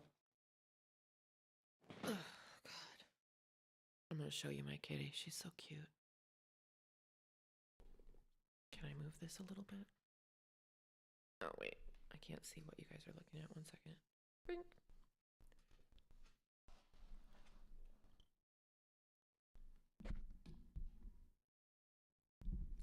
My kitty.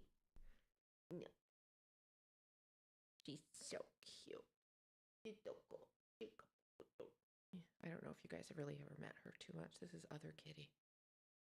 Hi, good girl. Hi, good girl. She's the sweetest cat. It took her a while kind of to get like that. You know, at first she was just kind of a normal cat. Come here, kitty. Want to sit on my lap? Come here. Ouch. No claws. Come here, baby. Come here, baby. Come here, baby. Oh, and there's Shadow. He's so jealous. Hold on, let me pull the chat back up.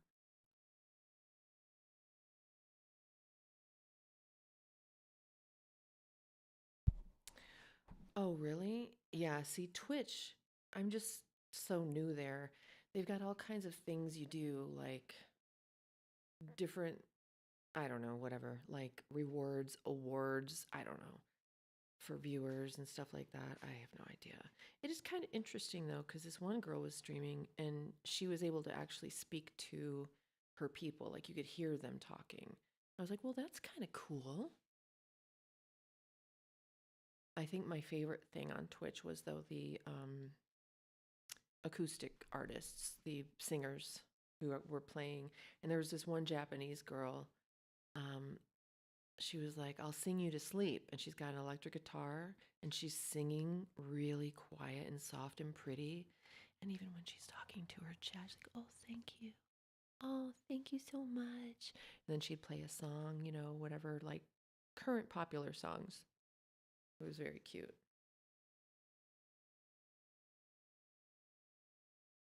Oh boy, yeah. Yeah, dogs, it's like, don't mess with a cat.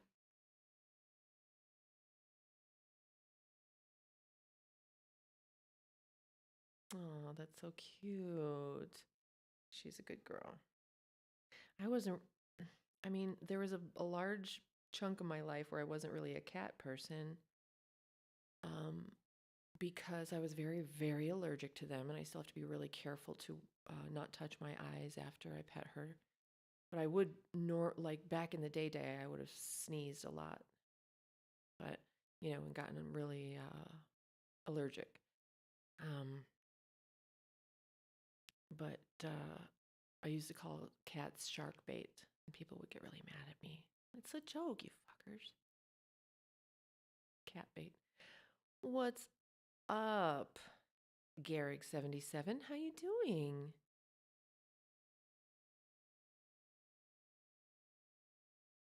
Yeah. And they all would sleep with me. She does. I'll wake up and she'll be right next to my head. The dogs want to sleep with me, but as you know, if you've been watching this for any length of time, I'm sleeping on my couch because it's just more comfortable for me. Because it kind of allows me, it sort of sucks me into the corner because it's a recliner. It's not just a flat couch, it's a recliner couch. And so when you recline, it does this like backward angle thing. So I put a twin size futon on top of that. And so then it rolls me sort of into the back and keeps me there cocooned. And I know, Mark, you were saying you're kind of like that too. Because my body is far from flat. And sleeping on a flat bed, I always needed like a pillow here, a pillow there, a pillow here, a pillow there. But then I started sleeping on this thing and it rolls me into the back corner. And I sleep in one position all night long now. Oh, look at my babies. Hold on. Oh, look at my babies. Hey, babies. Oh, such good boys. Such good boys.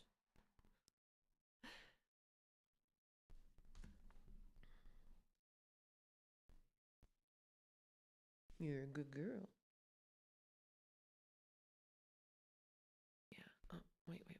Doopy doop, doopy doop, doopy doo. Da-da.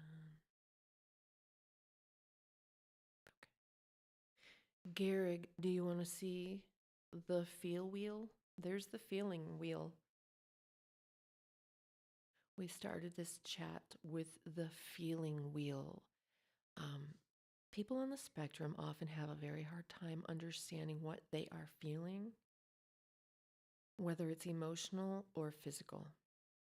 We miss the cues like I'm hungry, I'm in pain, I'm cold, I'm hot, and whatever, right?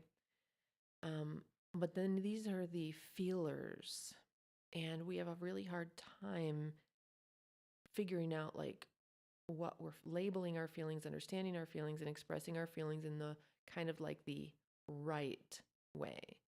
As I was saying, I realized that I express everything that isn't happiness, it comes out looking like anger. I mean, except yesterday. That was different. But a lot of the times, other things end up coming out and appearing as if I'm angry, and that's not very cool. So that's the feeling wheel. As you can see, you've got only like what? How many is there? 7? 1, 2, 3, 4, 5, 7. I mean, there's love or fear. Those are the only true emotions: love or fear. But fear manifests its way in these ways, and love manifests its way in these ways. Um, and so I actually need to read this. I haven't looked at it super closely. I just wanted to share it with you guys because I learned about it last night. And then, of course, like I showed you before, this is the emotional tone scale. So if you're interested in really learning about what you're feeling, how to raise your vibration, this is the place to start. This is a scale that is either adopted or created by the Scientologists who do have good coursework. Just don't pledge your allegiance to them and you'll be fine.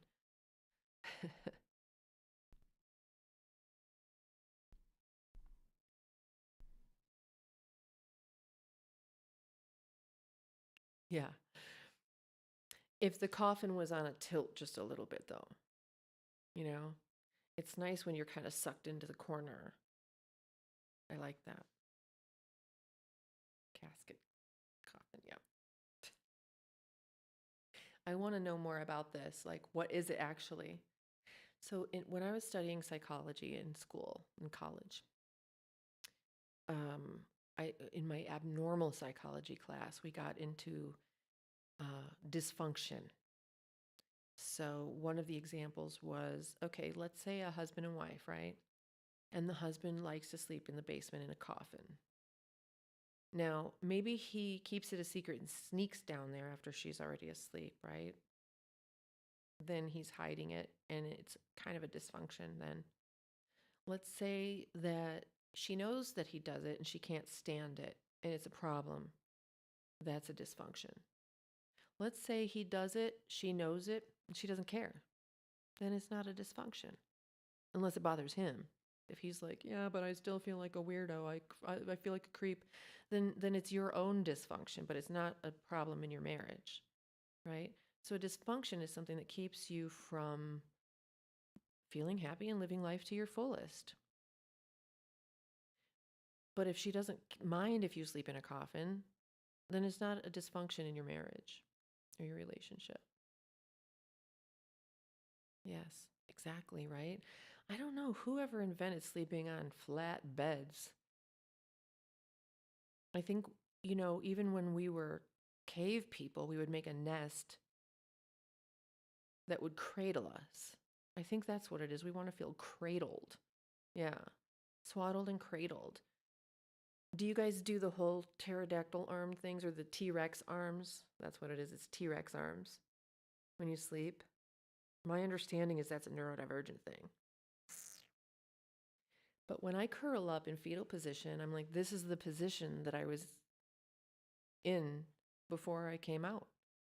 I can tell, like, because that's my position. That's how my body folds up. When I look at my dogs, like, Shadow can fold up in the tiniest little ball.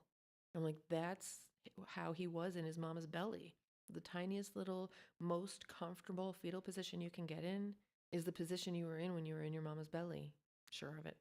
Oh, yeah, I get we moved around a lot, but there weren't a lot of choices later in that gestation period. And so it was like, well, you know, roll yourself.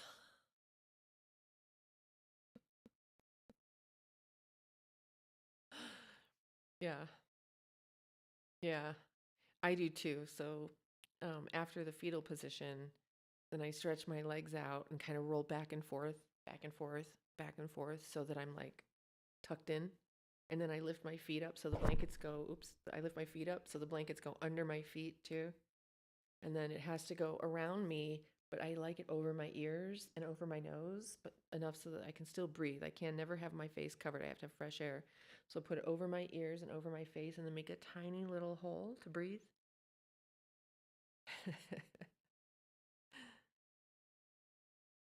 I used to sleep on my stomach, and now I can't even do that because of my back. That was my favorite. Now I sleep on my side, mostly.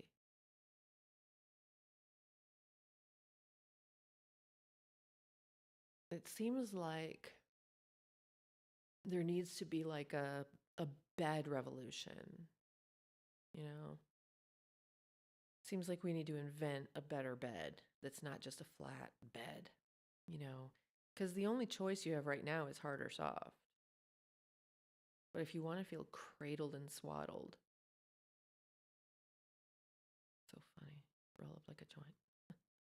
Yeah, that's what you do with a baby. You swaddle them nice and tight, and it activates a reflex that keeps them still and quiet. When you're squeezed in your mama's belly, it has activated a reflex that keeps you still. Because if you start punching and kicking in a serious way, you're going to obviously hurt her. So once they're born, you can reactivate that reflex, and they immediately just go into this. Like if they're crying, you swaddle them up, turn them on their side, give them a little shake like this, and go shh. it triggers a reflex. They're like, wah. I'm not kidding. The bed with arm cutouts? What? I've often wanted a booby cutout. Booby cutout would be great. But yeah, I mean, like when I'm laying on my side, I'm like, what am I supposed to do with my shoulder? That one. And I was having a lot of problems. That's why I was in so much pain until I got my Theracane. Because I'm hypermobile, I have hypermobility. I would be probably entry level Ehlers-Danlos. And that's also how my back got broken because I'm overly flexible. But when I sleep on my side, my shoulder ligaments and tendons get really stretched out all night. And then I wake up and they're like, because if you stretch something too far, it resists and cramps up into a tight spasm. And so then Theracane for the past week, just raking over that stuff has really helped. I'm not near the pain. It's kind of moved down into the mid between my shoulders. Yeah, yeah. Oh my gosh. Have you ever seen babies that are born underwater?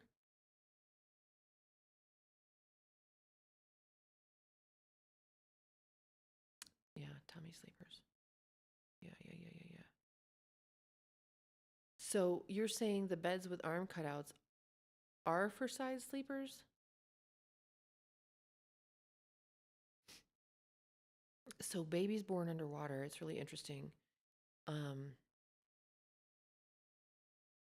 you can go to the ocean, give birth in the water, keep the umbilical cord attached, birth the placenta, keep it all attached to the baby, and when you turn a baby upside down, they hold their breath.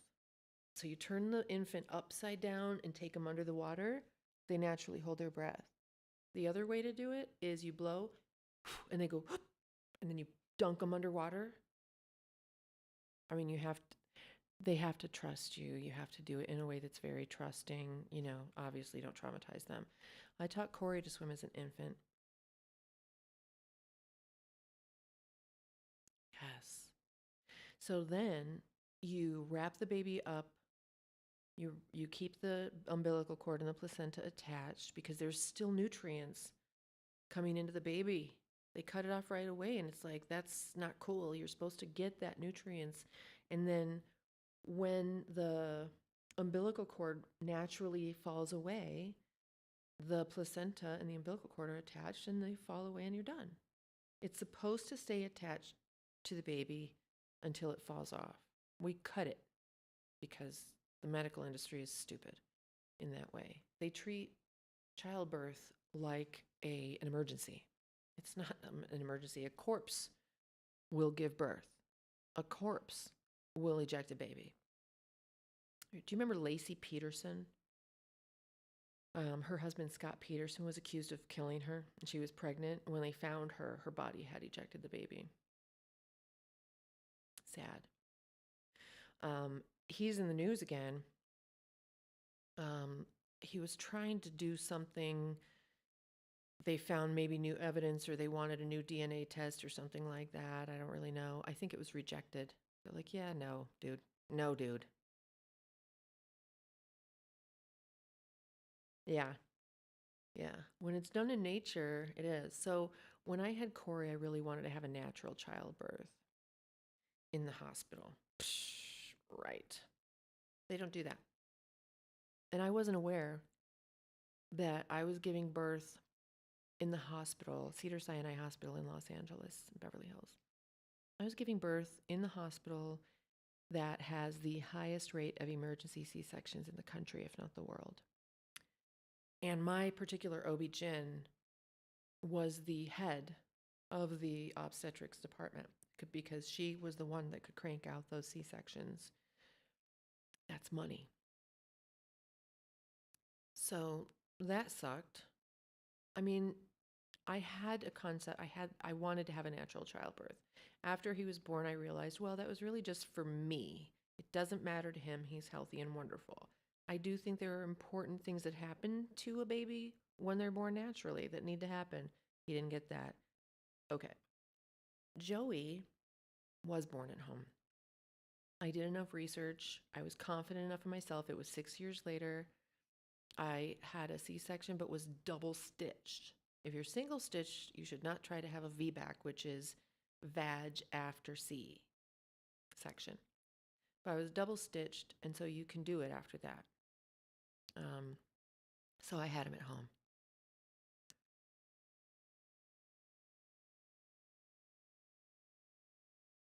And that was nice. Yeah, I told you guys how the doula put the placenta in the freezer.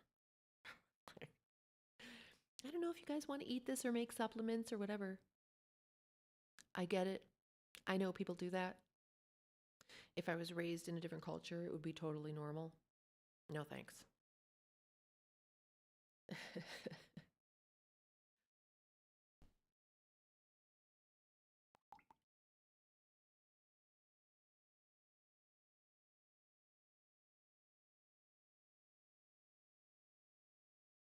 Oh, the protein powders kind of settled to the bottom. That's sort of gross.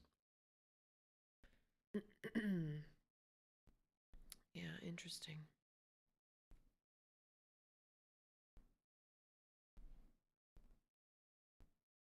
One second, let me check something out.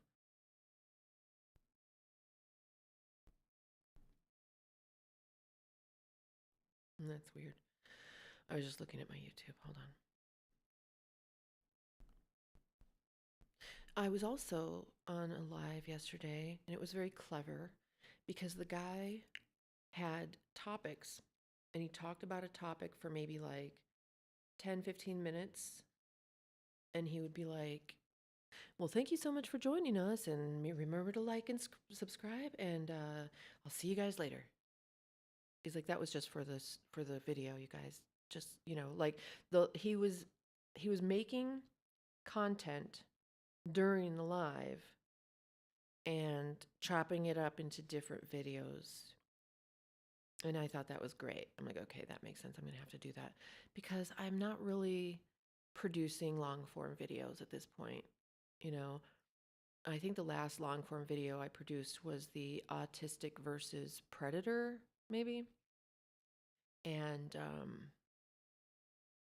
when I'm live, I sort of am normal. I think I'm unmasked. But when I have the camera rolling and I'm reading a script, I turn into a newscaster. That's my mask.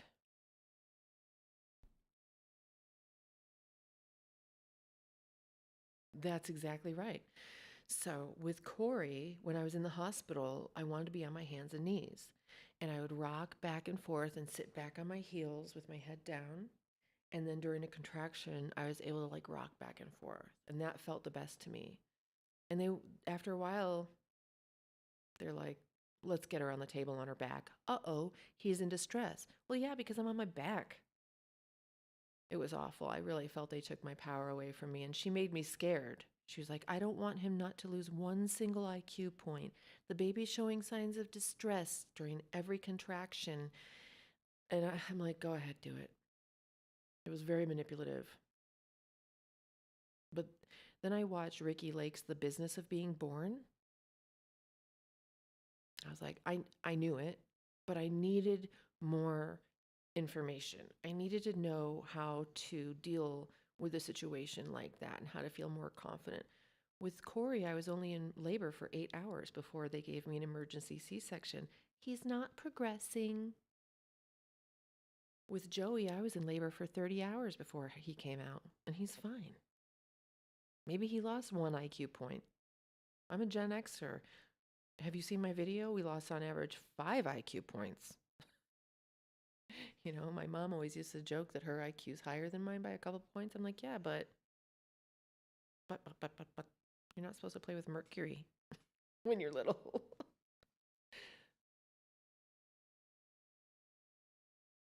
But yeah, hands and knees and moving around, moving around and get that baby out of there. It'll come out. Yeah, you got to get it out of there.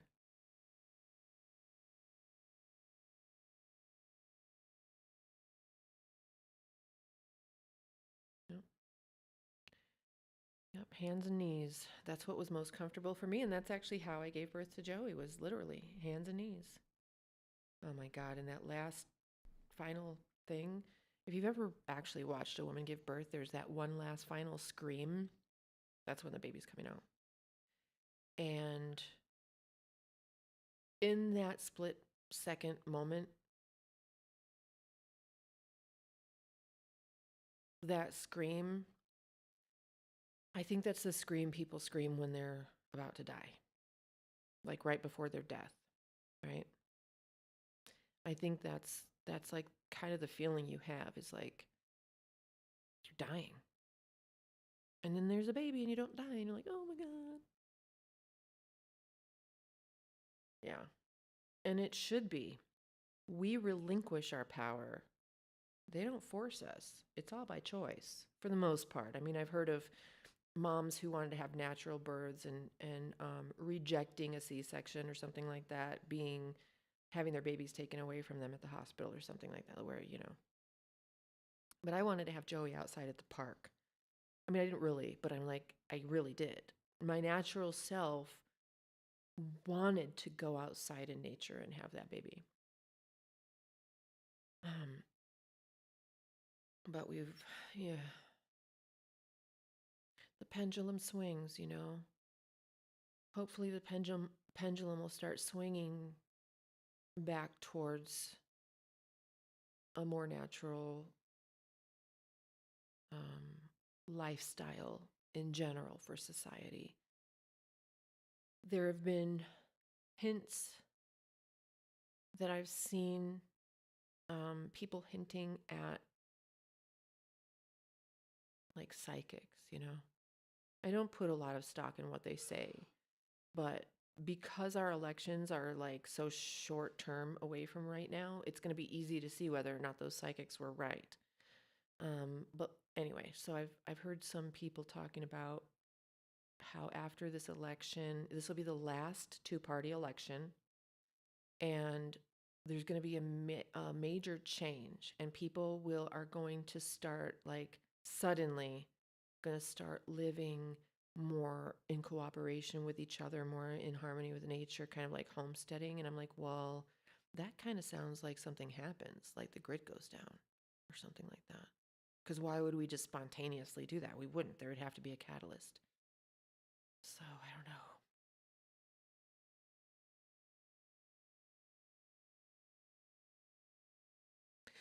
Do you guys, I can, um,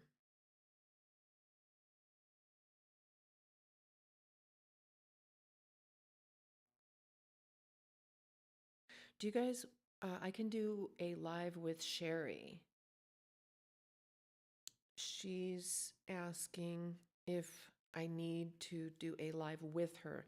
And actually, that helps her content too, because then I download them and send them to her, and then she uploads them, and then there's content on her channel. And since I want her to come on and tell us about this thing where we can't really sense our bodies. She was diagnosed a lot longer ago and has a lot more information than I do. There's so many, you know, echoalia and chichawanga and fufudubu. I don't know what all these things mean, you know. Echoalia, I know, is when you, oh, there she is. Echoalia, I know, is when you like repeat sounds. And I do that, I imitate sounds. Hey girl, I can start a live so that you can have a video for your thing, for your channel. But we do have questions for you that okay, let me do that then. So goodbye, I love you, I'll see you on the next one. I'm going to restart that right now. And I'm actually going to try to figure out how to invite you so I have you on my OBS, although I don't really need that. Okay. Lost your volume on your phone. What's that mean? Did you mute me? Okay. Well, we're just going to make this one for her to post anyway. Mark had a question, so let's go ahead and restart. Oh, thank you so much. So let's do that. So let's get off of here and jump on the other one. So just give me a hot second to do that. And thank you all for coming on. I super, super appreciate it. And Let me figure out how to, I didn't even know how to end this thing from where I am. I guess I need glasses. Oh my God, they're so dirty. Oh, jeez.